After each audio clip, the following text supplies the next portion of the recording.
the night before the battle, aka Thanksgiving. I really don't want to be caught in the middle of Avery and Mason's thing.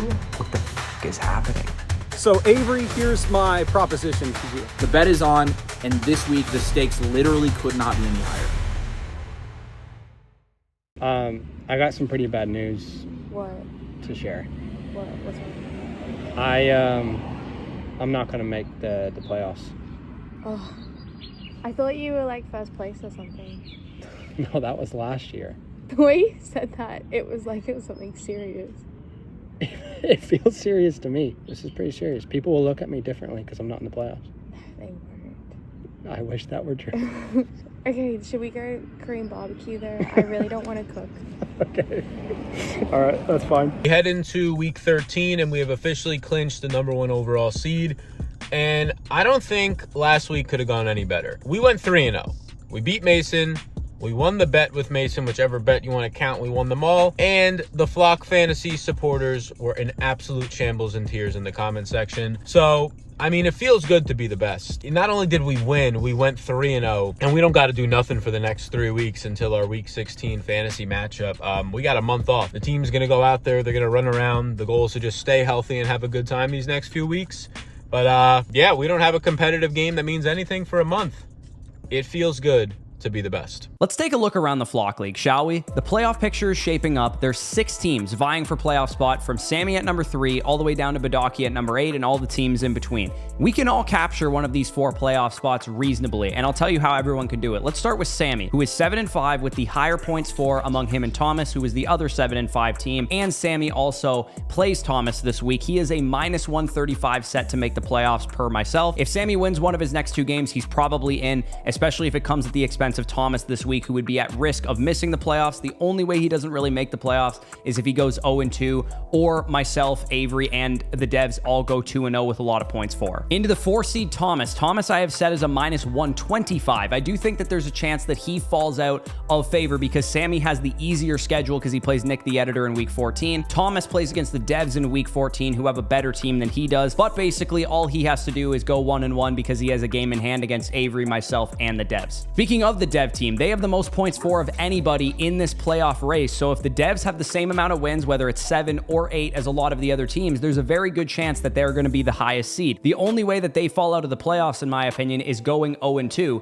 because of that points for tiebreaker. I have the devs set as a -175 with the best odds of anybody to make the playoffs despite having 1 less win than Sammy and Thomas. Getting into Avery's playoff chances, he's a -125 for me. He probably has to go 2-0 because there's some 7-5 teams, and he does face Mason this week and Badake the week after. If Avery goes 1-1, there's a good chance he could still get in as well because he has a lot of points for himself, but it would have to come at the expense of myself and Badake not going 2-0 and catching him in record. Now, getting into my playoff chances. Now, there's a lot of things that could potentially have to go right for me to make the playoffs, but essentially, I'm a +200 because if I go 2-0 against Nathan and Sal having a lot of buys in week 14, then I would probably make the playoffs. Technically, I need Avery or the devs to lose a game, or Thomas or Sammy to lose a game or 2 and beat them in points for, but essentially my best course of action is to win the next 2 weeks, and I'm probably in the playoffs 95% of the time. Now, Badake's the fun one because he is the 8th seed right now. His easiest path to the playoffs, of course, is to go 2-0. He has to go 2-0 and get to a 7-7 record. He also probably has to have a couple other teams be at a 7-7 record,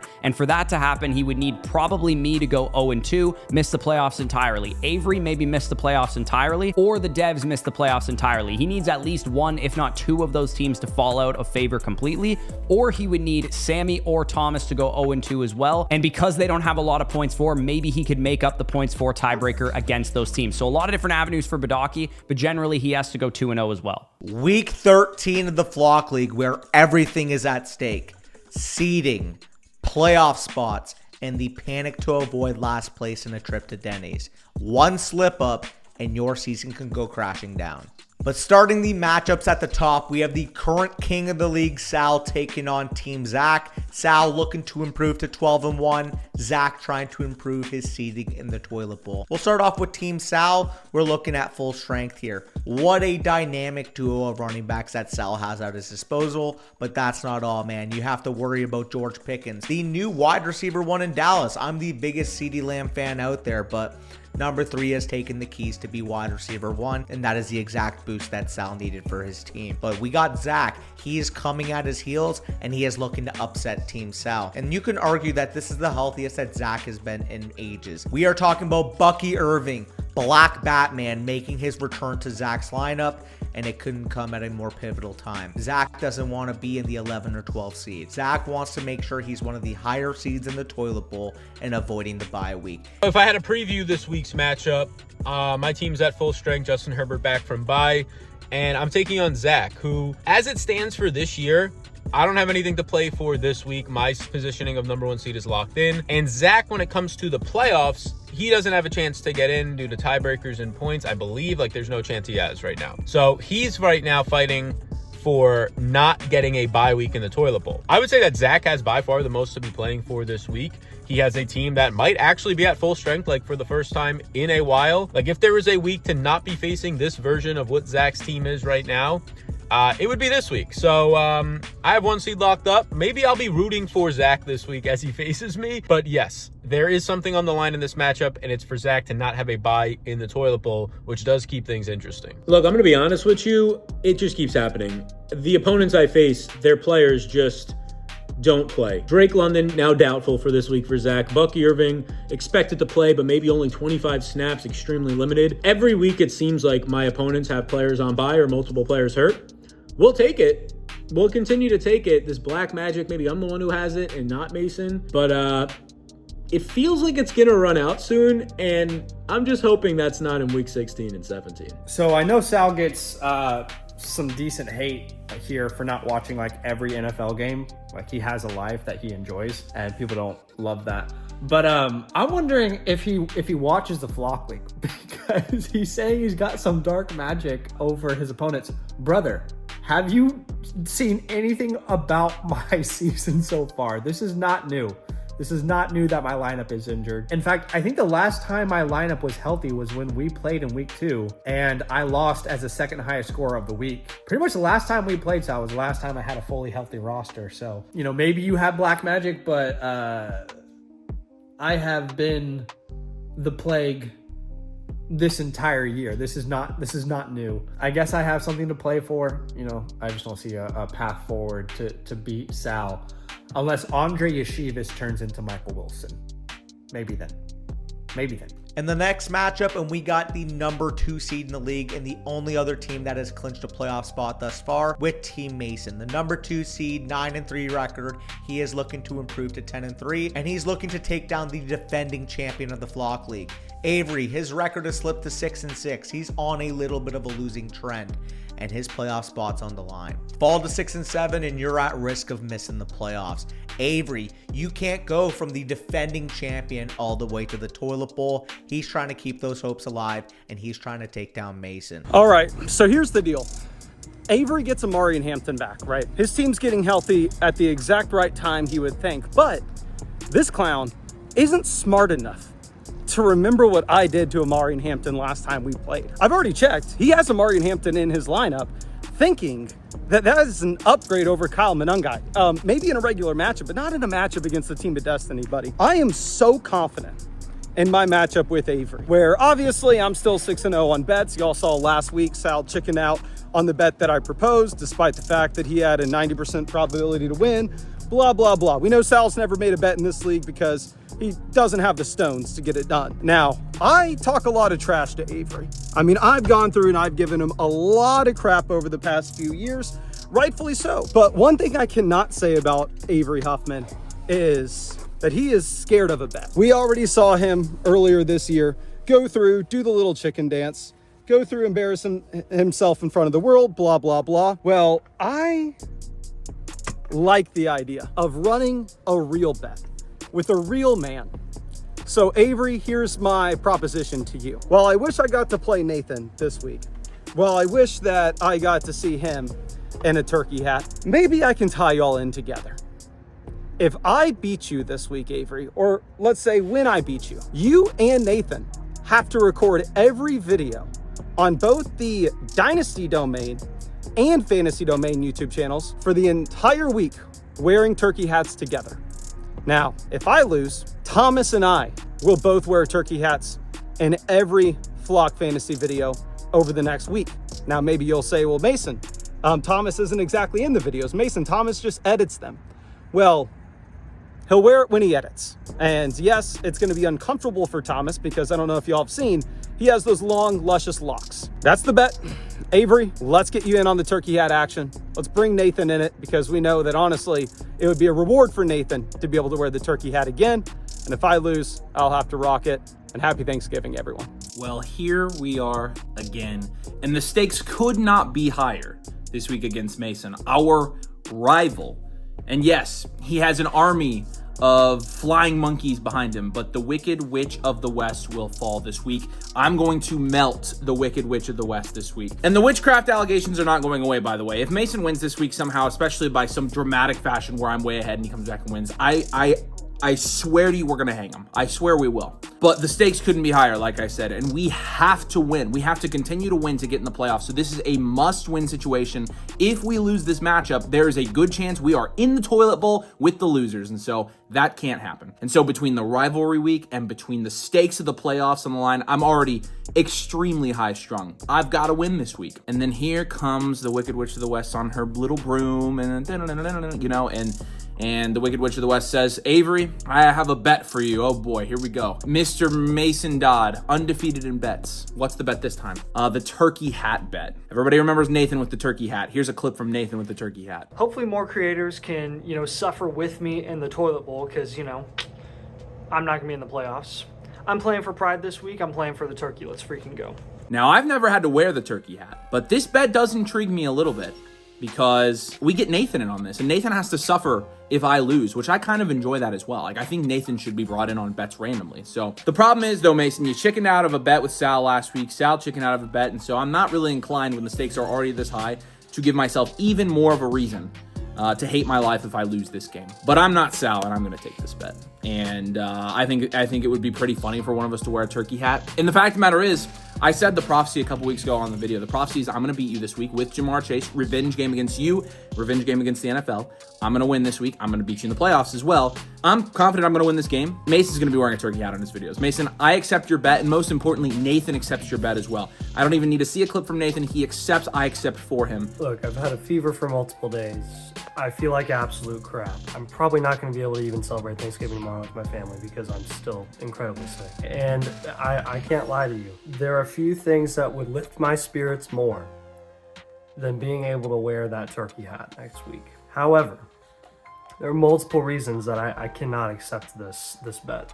Number one, I am my own entity in the Flock League. Avery and I are on completely different teams. We represent ourselves. If I were to go in on this bet that is fully dependent on what Avery does to Mason's team, the implications there would be extra shady, and I've already been accused multiple times of colluding with Avery with that Jefferson trade last year. I can't go through more of that.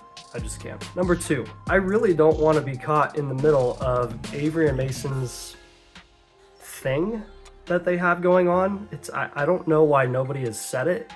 It's been going on now for the second straight year in the Flock League. I mean, those two need to get a room at this point, but like, seriously, I want no involvement in this bet whatsoever. Heck, I'll just wear the turkey hat if you want me to. It brings me joy to do it. But again, I cannot be, I can't be affiliated with Avery on this bet. This is your guys' thing, and I'm not gonna get in the way of that. Well, I just saw Nathan's clip accepting the turkey hat bet, which is great news because Nathan, don't forget what we talked about, buddy. If you don't do what I say, I will replace you with Dino from the Flintstones, who, by the way, gives way better fantasy advice than you do. Hey, Dino, should you trade your best player in fantasy football away for pennies on the dollar? No?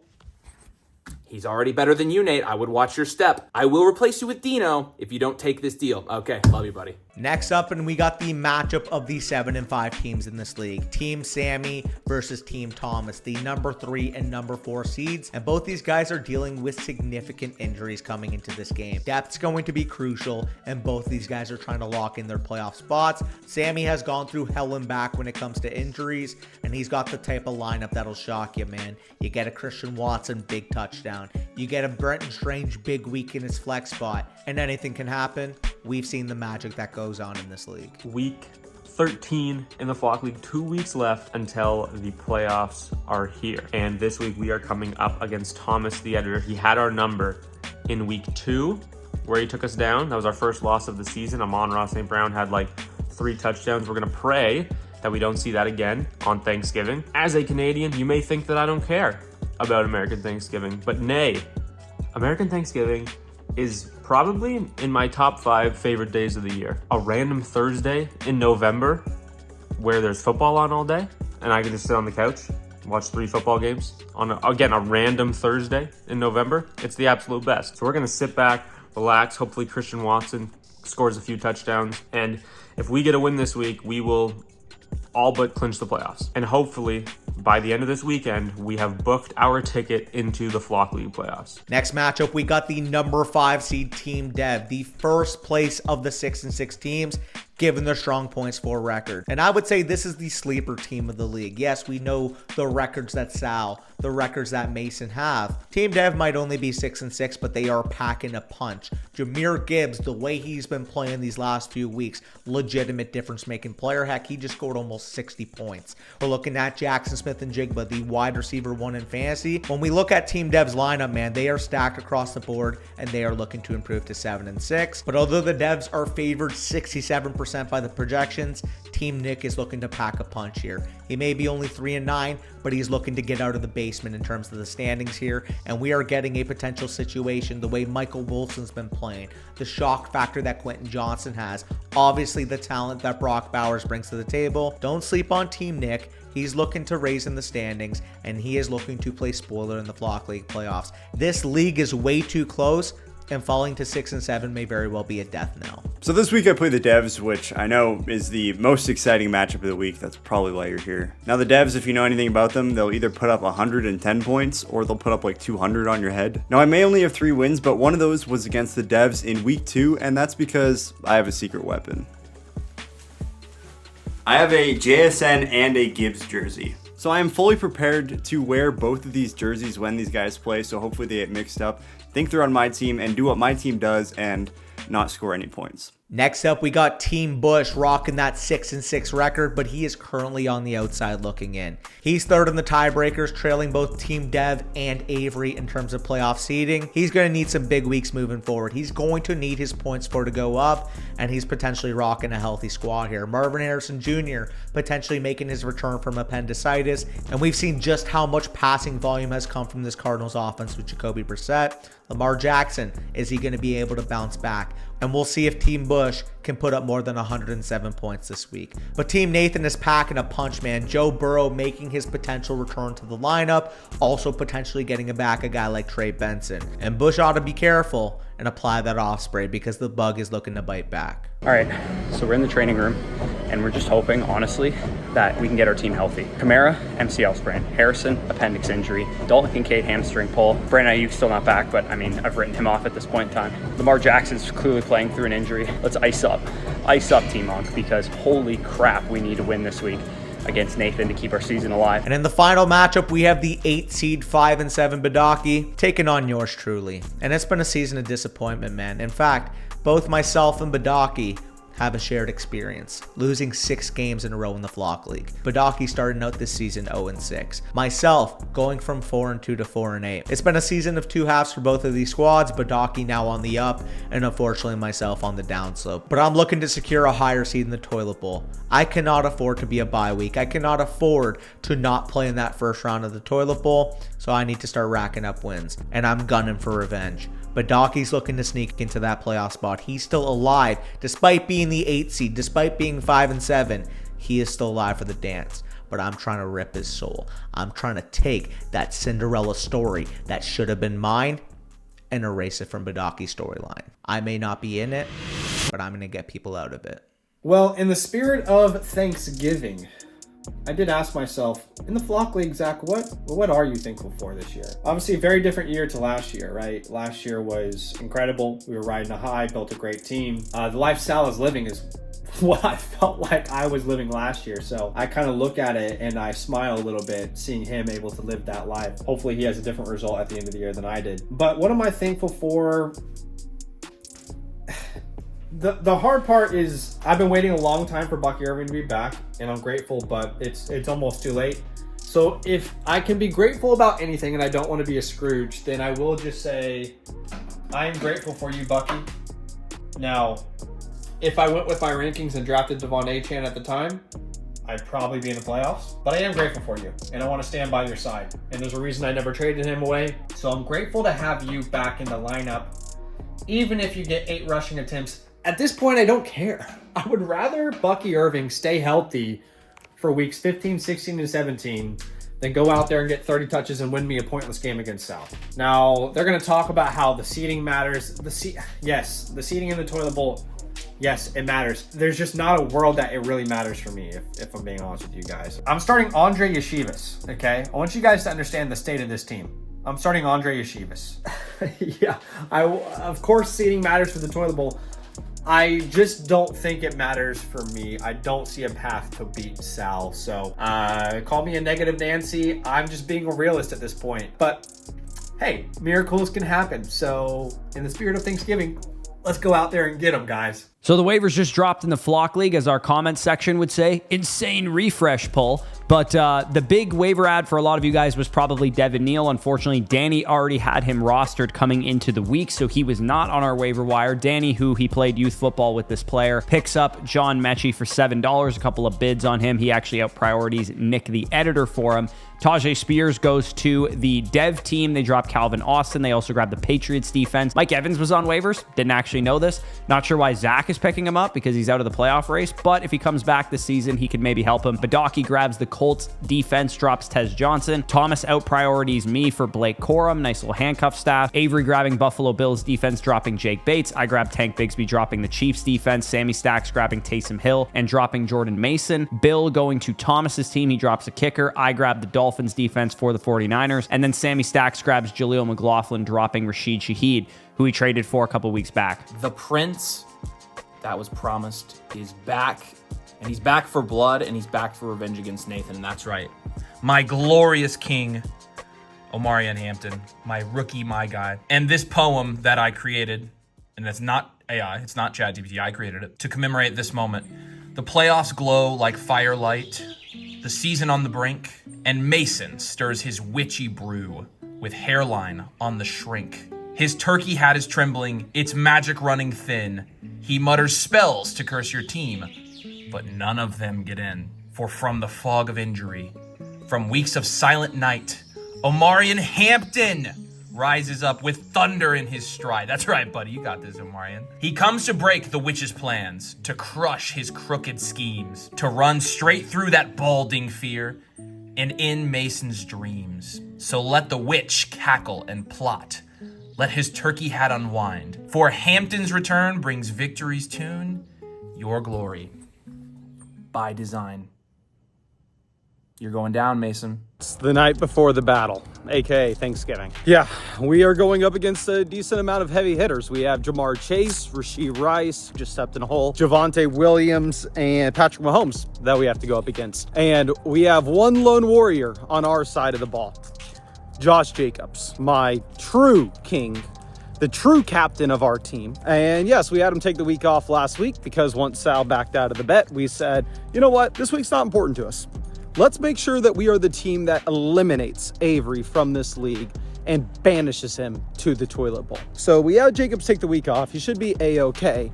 But honestly, Jacobs versus Mahomes, Rice, Chase, Javonte doesn't seem like a fair fight, right? It's like Game of the Thrones, Battle of the Bastards. We got Jon Snow out there with the entire army coming to get him. So I took a little peek at the waiver wire, and we may or may not have a reinforcement coming in for this Thursday Thanksgiving slate. And honestly, I think he will be who saves the day. Go, go, go. Christian Watson, what? Bang! I'm at the in-laws for Thanksgiving, so I can't be too loud, but Josh Jacobs, get your head out of your ass. Jake Bates, I picked you up for this moment, and what are you doing? Not kicking field goals? That's not what you're doing. First half against Nathan, Amon-Ra goes down, and I'm facing Jameson Williams, and he has 15.4 fantasy points. Not a good start so far for T-Monk. I fear a JMO 30 bomb is getting dropped on my head. Bush is getting stuffed like the Thanksgiving turkey. Josh Jacobs sucks right now. Mason, you're going to look so good in that turkey hat, brother. 60% of the time, it works every time. Well, it's looking like it may be back-to-back weeks where I've lost by Thursday. CD! Malik Davis, 17-14! Yeah. Second Rice touchdown. We are not looking good. And I'm supposed to sit here and pretend like I'm having a good time and I gotta watch this crap. How the hell am I supposed to put on a smile after this? Let's go! Another one for Dak Prescott! 88 down the field, making the play! Boys will have a third. All she wrote, I'm thankful for number 4, baby! Let's go! 35.5 points from Jameson Williams and Jake Ferguson. We are not off to a great start. Nathan had 144 and a touch from Jameson Williams. Thankfully, Ferguson didn't have that great of a game, so that kind of balanced it out. And he also had Kareem Hunt play already, and it appears, not guaranteed, that Trey Benson wasn't practicing today and maybe could be out yet another week. So if that's the case, then it looks like Nathan's going to be starting Bam Knight or, Nick Chubb or something like that in his RB2 spot. So we could be in worse positions. At least Nathan's team generally isn't great, but he did get some big performance from Jameson Williams with the Amon-Ra injury. So all I need tonight, we're about 5 minutes away from kickoff of the Thursday night game. I need Lamar to just show up. I'm not even going to really worry about what Nathan is doing, because if my Lamar Jackson, Zay Flowers stack shows up, I will be in great shape. And just generally speaking, I think my team is better than Nathan. So if my players just perform at or, around their projections, maybe an overperformer or two, then we should be, no problem taking care of business here. Bro, what the f*** are you doing, dude? What the f*** are you doing? What the f*** is going on? What the actual f*** is going on? What are you doing, Lamar Jackson? This guy's 2 fumbles, a phantom PI call on Zay Flowers. I'm starting to sound like Danny now. Okay, Mr. Andre Yashava. Andre. It's a nice little touchdown. His only catch of the day so far. More points than Zay Flowers. We'll take it. I think now we're only projected to lose by 40. So that's good. Yeah. I'll be honest with you, anytime someone on my team does something good, I just can't help but think about the Chris Paul meme where, Chris Paul drains 3, team's down by 40, whatever. That's just how I feel. But I guess I'm so disconnected at this point because I've already been through so much pain that I find it comedic at this point. So Lamar just threw a red zone interception, and I'm just smiling through it all.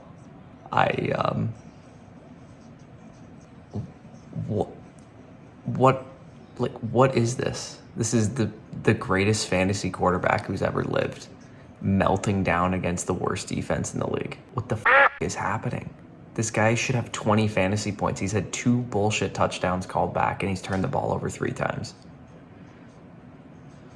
Keaton Mitchell has a touchdown. Derrick Henry has a touchdown. Maybe I could still win this. Maybe this is all the bad luck I'll have for the week, but good God, man. You cannot make this stuff up. I have never, ever in my life seen a more unlucky fantasy performance from 2 players that I have going. Ever. What on earth are the Baltimore Ravens right now? All right, game's practically over. Chase Brown downtown, most likely not going to get another touch here. But look, I'm just thankful. Thankful for Jericho doing his thing. I'm thankful for Chase Brown stepping up as my RB2 here. Danny, hey, you know what? My rival, your Dallas Cowboys doing their thing. But tomorrow, your Chicago Bears won't do their thing. That's what I'm believing for. The Cinderella story continues. You know what I'm also thankful for is that Bush's team, who is keeping me alive in this Cinderella story. Lamar Jackson and Zay Flowers combining for 8 points. I believe something special is happening here. Look at this view, huh?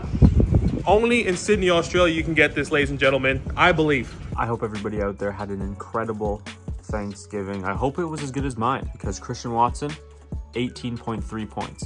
Amon-Ra St. Brown, Derrick Henry, and Mark Andrews, 26 points. We take that win every day of the week, twice on Thursday. All right, it's 12:30 a.m. and I just got home from all the Thanksgiving festivities. And boy, am I thankful. Boy, am I thankful I made that bet with Mason. Boy, am I thankful that he said, oh, I've got somebody on waivers, and it was a kicker. Boy, am I thankful for Rashee Rice and Patrick Mahomes. And Jamar Chase. It's a very thankful day for me.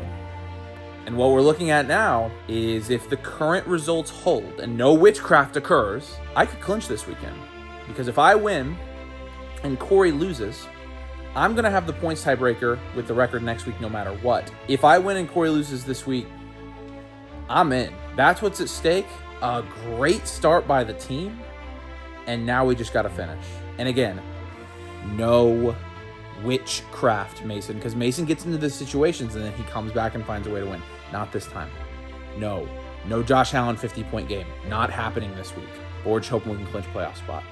Very thankful today. Feeling very thankful.